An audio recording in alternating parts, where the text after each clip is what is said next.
सुधरे बोली से हई यूपी वाले हम बात करी गोली से हई यूपी वाले हम बात करी गोली से हई यूपी वाले हम।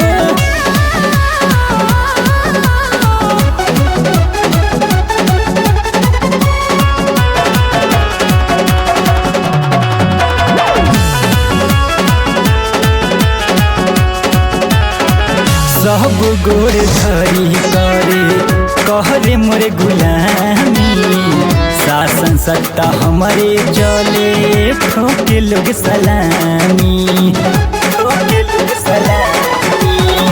सब गोर धरी करे कहरे मोरे गुलामी शासन सत्ता हमारे चले ठोके लोग सलामी। झुकी नहीं सन हवे बड़ पहचान ना पुरत करी ले ठिठोली से ठिठोली से ठिठोली से। माफिया भी मांगे माफी माफिया भी मांगे माफी जे न सुधरे बोली से हई यूपी वाले हम बात करी गोली से हई यूपी वाले हम बात करी गोली से हई यूपी वाले हम बात करी गोली से।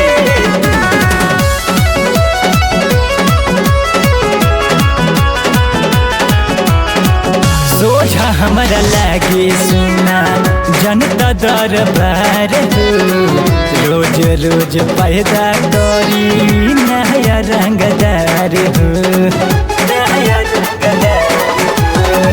सोझा हमारा लागे सुना जनता दरबार हो रोज रोज पैदा करी नया रंगदार हो। जनता जमाना लोग बदीवाना पंकज न डरे टोली से टोली से टोली से।